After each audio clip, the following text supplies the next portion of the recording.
Thanks for tuning into my channel. My name is Simon Hill. Hit the like button, subscribe, share this video, leave a comment, and let's get to it.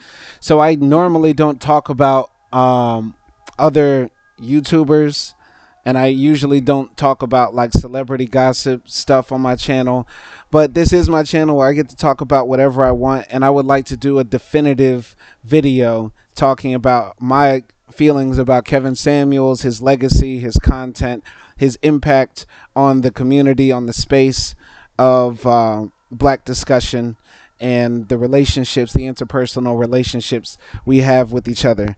Now, I found out about Kevin Samuels, I believe, back in 2020, right? When he blew up with Your Average at Best video. I saw it on YouTube. And then I saw that it was trending on World Star. Then it went on Twitter and different social media platforms. And I remember those first few months when Kevin was just on the rise, when he was releasing those live streams of him discussing things with different women. And I remember going on his channel and looking at some of his older content and seeing that he was like peddling perfume and fashion tips and stuff like that. And it was kind of cool to see that this guy had a very interesting transition over his YouTube career. And then, the more live streams he did talking to different types of women and different types of men too, the more crazy the reactions would be when the women would spaz out on him, when he would call them a 6 or a 5, or say, you weigh more than me, or you're built like a linebacker, saying some crazy stuff. But I think the message was sort of lost in the hysteria of the core essential message of what he was trying to do. And I'll just say, like, towards the end of his life, unfortunately, which was unpredicted. I mean, nobody saw this coming when he passed away. I would tune into some of his live streams, and it seemed like it was just becoming more erratic, more chaotic, and that calm, I guess, Zen-like presence he had at the beginning when he was on the rise, how he would calmly like dismantle some women who had unrealistic expectations. It started turning into, these chaotic live streams where he would just mute people, where he would just shout over people, say, "No, ma'am, you're not going to interrupt me," and then proceed to interrupt her every time she made a point. And I'm not trying to make this video to bash Kevin Samuels or to admire him as well. I'm just very interested in what his legacy will be for black YouTube, for the black male psyche, for how we regard people who talk about relationships between black people. I'm very interested to see what happens to the Kevin Samuels story over the next few years. In fact, for the rest of my life, actually, because I think he's had a major impact, and it won't be realized until much later. But I would like to read his obituary in the NYT, so let's start. Kevin Samuels, a polarizing YouTube personality, dies at 57. Styling himself as an image consultant, Mr. Samuels aimed his advice at black men and women, drawing a large following and a chorus of detractors who condemned his views as outdated and cruel. This was written by Daniel Victor, May 7th, 2022. Kevin Samuels, a YouTube and Instagram personality whose blunt lifestyle advice aimed at black men and women drew a legion of admiring followers and a chorus of detractors who condemned his views as outdated and cruel, died on Thursday in Atlanta. He was 57. His death was announced by two friends and fellow YouTube personalities, Dennis Sperling and Melanie King. I watched the live stream with Melanie King, and when she announced that he was dead, that's when I kind of knew it was real, because I thought they were kind of close. Mr. Sperling, who is also a lawyer, identified himself as a family spokesman in an Instagram post. The Atlanta police said he was found unresponsive of the floor of his apartment. No cause was cited. Describing himself as an image consultant, Mr. Samuels had transformed in recent years from a personal stylist into a social media celebrity who built his following on an image of plain-spoken, hyper-masculine authority, usually wearing a finely tailored suit. The approach brought him more than 1 million followers on both YouTube and Instagram, and many of his supporters viewed him as taking courageous stands for what they called traditional values. In his videos and posts, Mr. Samuels urged his followers to adhere to rigid gender roles. He largely evaluated women for their appearance and youth, men for their assertiveness and money. He criticized women whom he saw as too career focused and asked questions, suggesting women's interest in men were based mostly on their income. How much do you charge for submission? Uh You know what's most interesting about Kevin Samuels and the larger manosphere in general is that there is, I feel like, a way to interpret what somebody says so many different ways, right? And I think the writer here, he's probably a professional obit writer, does a little bit of research and comes to some conclusion. But from my engagement with Kevin's material, and like I said in the beginning, I watched a lot of his earlier stuff, and then towards the end, he sort of just fell off for me because I lost interest, honestly. But it seems like the message was not that women should be housewives and just pop out babies and just cook their husband's dinner. I don't think that what Kevin's message was. I think Kevin's message was, in response to this idea, if women want to be in the world, right, and they want to be career women, they're going to have to also face the fact that they might not have the same opportunities with the men that they want, or they might not get the man that they want because of this.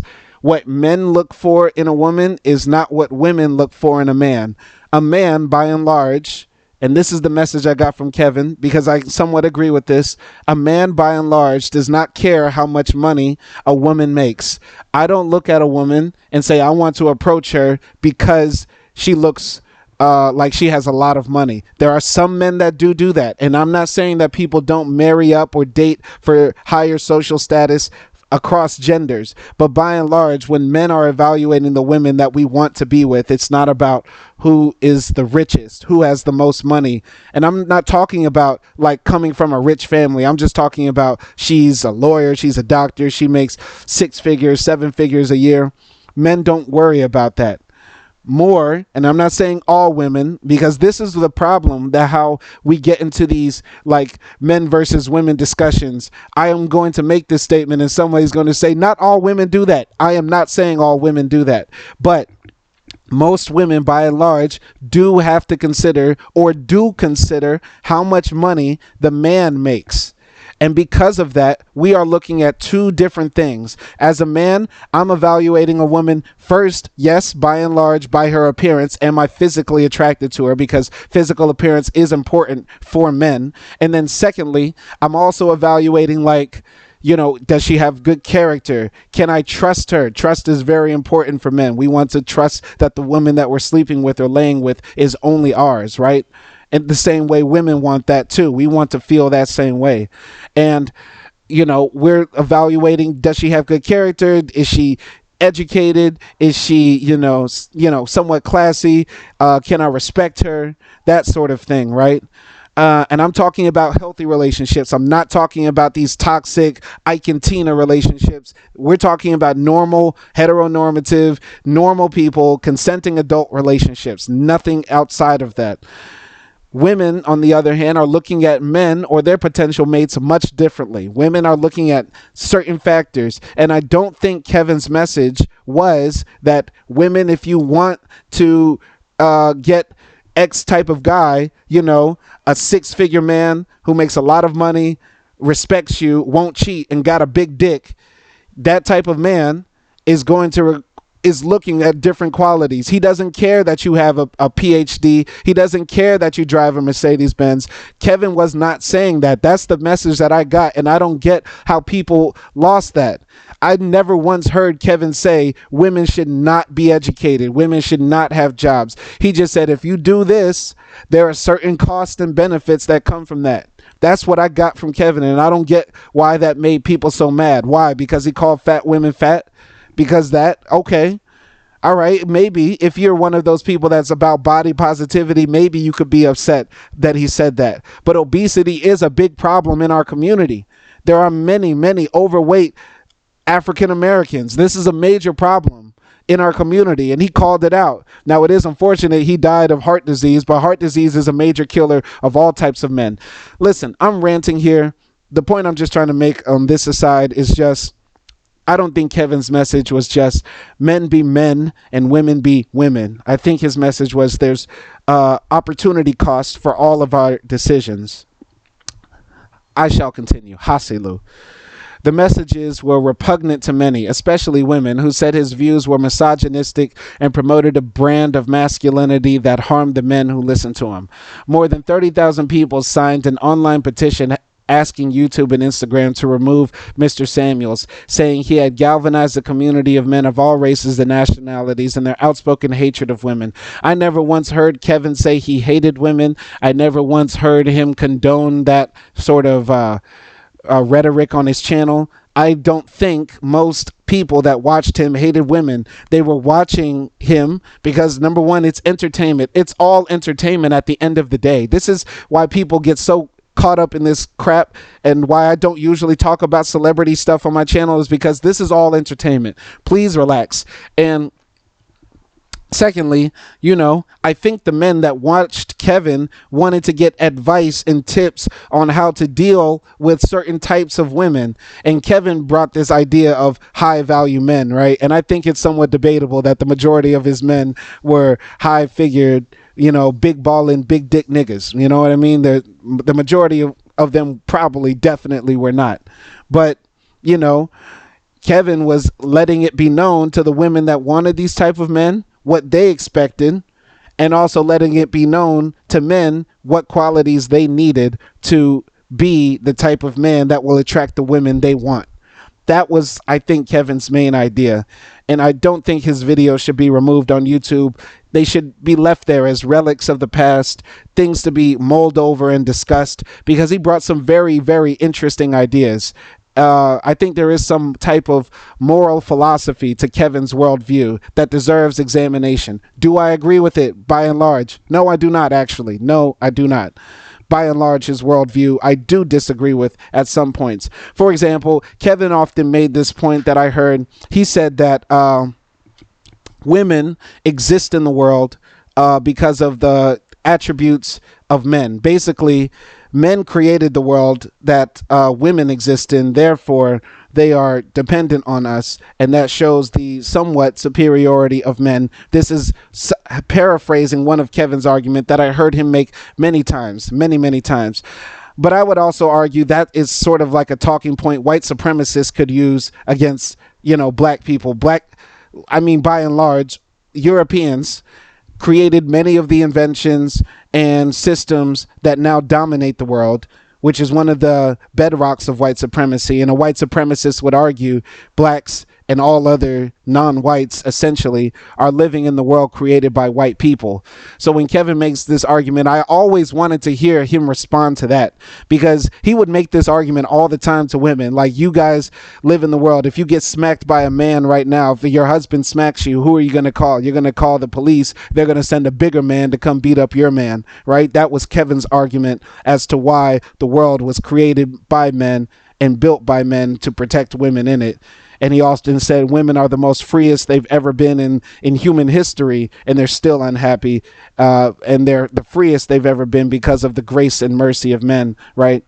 I've always wanted to hear somebody rebuttal, and it's so sad he died and nobody could rebuttal it. Kevin, you're making this argument that women live in a world built off the mercy of men, but are black people living in a world created off the mercy of white people, right? Because technically, and this is going into many, many different parts, right? Technically, white people could exterminate us all. They could nuke us all, right? Because the majority of the nuclear weapons on Earth are owned by white people. And let's say, for example, white supremacists came in power. This is a very, very far hypothetical. I hope nobody's really taking this part seriously. But I'm just saying, by and large, slavery was ended at the mercy of white people. By and large, right? They fought a civil war amongst themselves to let us free, essentially, tangentially. Many, many things in history ended, like colonialism, by and large, just at the behest of white people. So it's so sad nobody replied to Kevin with that, because I thought that was always the ether to his pill. his truth pill, his red pill. By the way, I'm not a red pillar. I'm not in the red pill community, not in the manosphere at all. I enjoy a healthy dating life. I'm in a steady relationship now. Hasilu. Anyway, where were we? All right. On Thursday, when word of his death first surfaced, Mr. Samuels became one of the leading topics on Twitter, with many of the most amplified voices speaking out against him. Kevin Samuels has basically made a profit and has made his profile consistently perpetuating harmful stereotypes about black men and women, Ernest Owens, a journalist, said on Friday, adding that a lot of his rhetoric and commentary was rooted in misogyny. All right. The comments on Mr. Samuel's YouTube and Instagram videos revealed a community, mostly but not entirely composed of men, who looked up to him. One commenter responded to a recent video by calling Mr. Samuels an inspiration to black men around the world, and thousands of others indicated support for the comment. Kevin Samuels was born on March 13th, 1965. He died. My father was born in January, like 1960. So he's younger than my father and passed away. Wow. Kevin Samuels was born March 13th, 1965, according to Mr. Sperling, who said he was survived by his mother and a daughter. Mr. Samuels had an early interest in fashion, telling the Oklahoma Gazette in 2016 that as a child, he laid out my pajamas and made sure they were pressed. He credited his mother with piquing that interest. Listen, there was a lot of rumors. I remember when Kevin came out that is he gay? Is he gay? Not that it matters, right? Because I think gay men could have critiques of women's preferences or men's preferences or relationships in general. I don't think your sexuality denies you the ability to have an opinion. I think if you make that argument, you're a homophobe, actually. If you were a woman or a man who said Kevin didn't have any right to comment on heterosexual relationships just because he might have been gay, which he wasn't, which he denied throughout his career, his life, I think you're a homophobe, honestly. And yeah. I think what really set him apart and why he blew up, though, was his interest in fashion. I mean, we never saw anything like it when Kevin appeared on the scene. I mean, he looked like Raphael Sadiq, and he was just pissed off that the girl broke up with him on his anniversary, and he's stuck there playing the song with the other guys and Tony Tone, and Raphael Sadiq just turned on the webcam and just went off.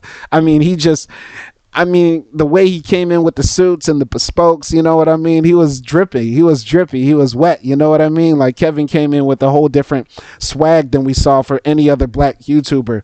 And I think nobody will ever, really touch that impact he have. Whoever comes next after Kevin to take over the manosphere game, to put the Negro manosphere on his back like Atlas, and he will not shrug. And if he puts on, a double vest and a jacket, I mean, we're obviously gonna say Kevin. Whoever comes next is gonna be replica Kevin if they take that same approach. And I think lawyer, there's a black bald lawyer on YouTube too.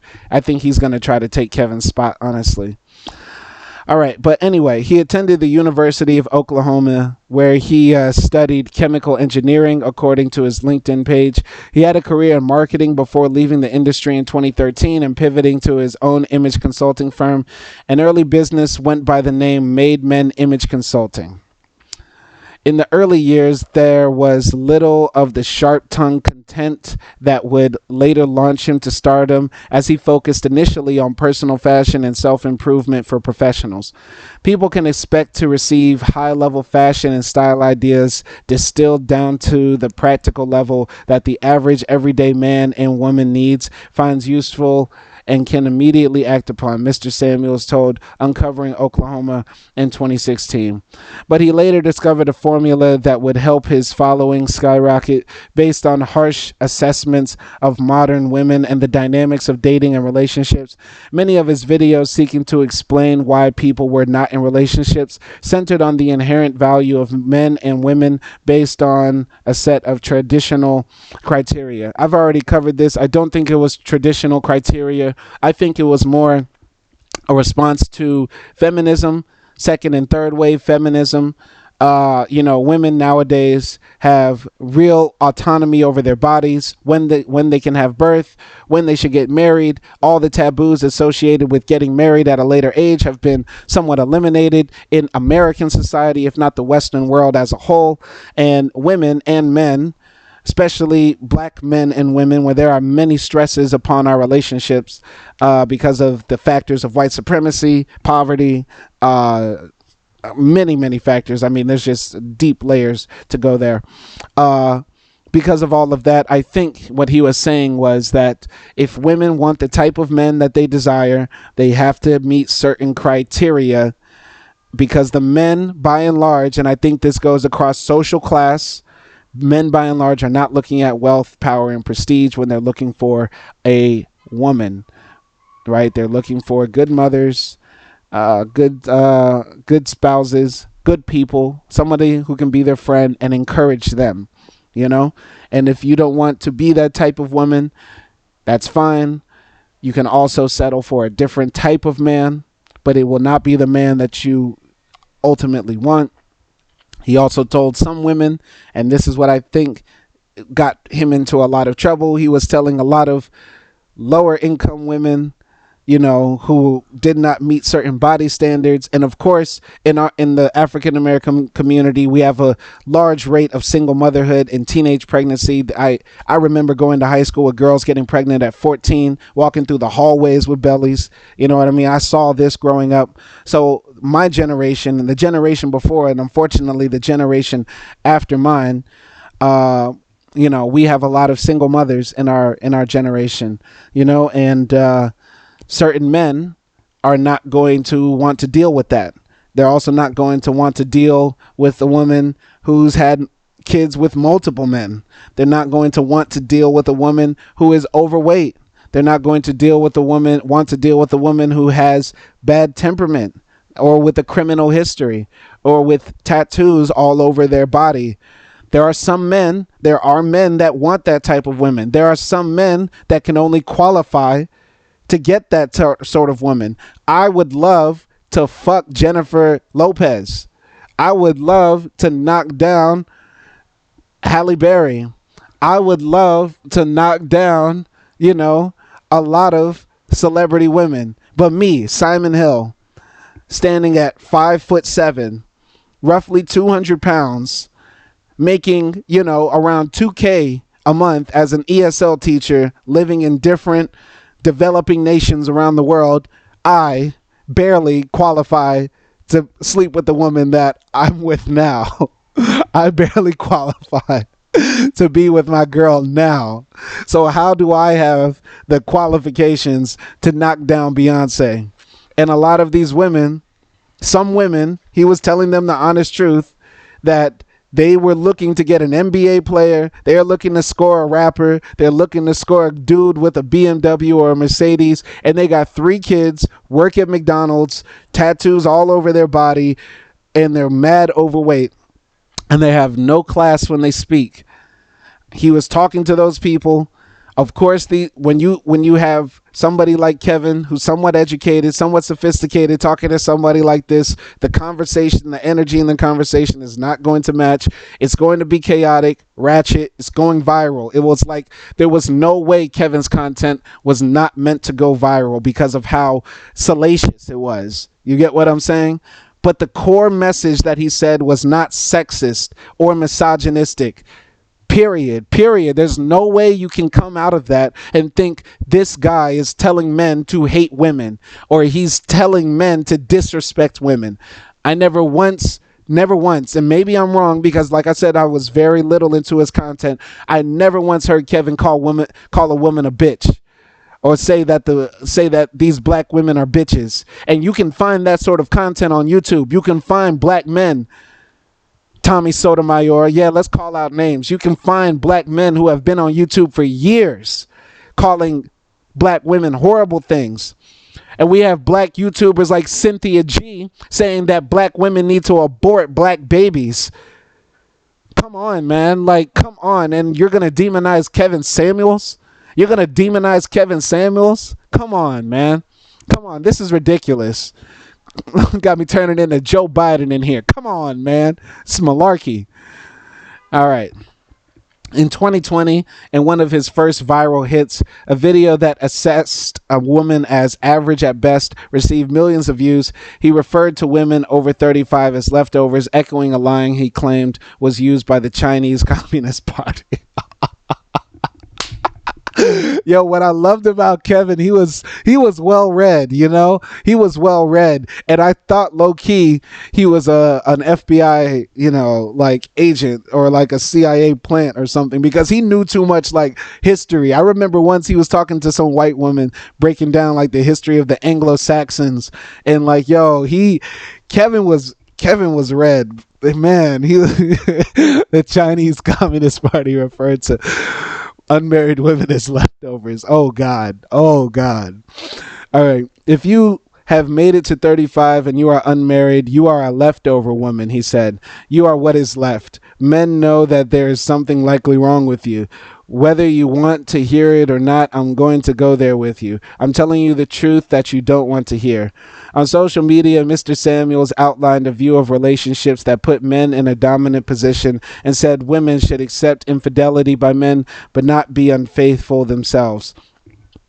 Of course, this is where I would disagree with Kevin. I think it goes without saying you shouldn't cheat on your spouse, girlfriend, boyfriend, husband. Nobody should be cheating. If you're with somebody and y'all aren't swingers or in an open relationship, please keep it in your pants, okay?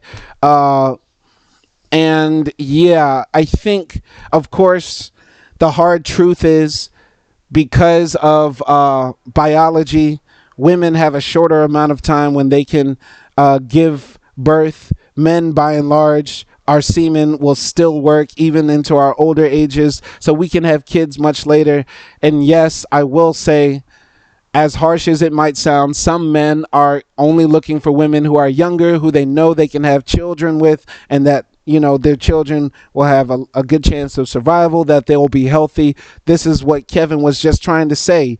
And maybe calling women leftovers, comparing them to old pizza, is, yes, degrading and not good. And I'm not saying, I don't want anybody watching my video and attacking me saying like I'm standing up for Kevin. I think, Kevin probably said some really wild stuff that I didn't catch. Okay? I'm only giving you my impression from him, and once again, I'm just opening the floor to say that I'm interested in hearing from the world and seeing what happens to his legacy, because I'm very interested to see how this person who made a huge splash, I mean, he got 1 million followers on YouTube in less than 2 years. Every time he did a live stream, it was like 250,000 people watching, money flying in, made everybody had to talk about him. You could not escape Kevin Samuels. He was a domineering force in the black YouTube space. There was probably nobody bigger that was as grassroots as him. He didn't come from major media. He did it all from his little office where he had that little spinny pendulum thing while he drank his Red Bulls. Man. And another funny thing, man, he died and everybody started mentioning all these Red Bulls that he was drinking. And I was like, yeah, man, he did drink a lot of Red Bulls. you did a lot of something. When you die, everybody mentions that you did that one thing in some capacity, right? Yeah. All right. So successful men cheat, he recently wrote on Instagram. Either you will deal with it or not. The approach appeared to be lucrative in addition to whatever revenue he accrued from his followings on Instagram and YouTube. As of Friday afternoon, more than 1,700 people had paid between $5 and $20 per month for his newsletter. Wow. So even after his death, people are still paying into the Kevin Samuels system. So I'll just end with this. Rest in peace to this man. I'm not going to compare him to Malcolm X, but I'm noticing some similarities. When Malcolm X died, if you remember, a lot of black people were actually, split about Malcolm's legacy. some people really believed the media and said Malcolm was just a harbinger of violence. He promoted violence and wanted black supremacy and just for us to kill all the white people, right? I am not saying kill all white people. Do not say that. I am not saying that's my message. I'm saying that's Malcolm's message for anybody who wants to twist my words.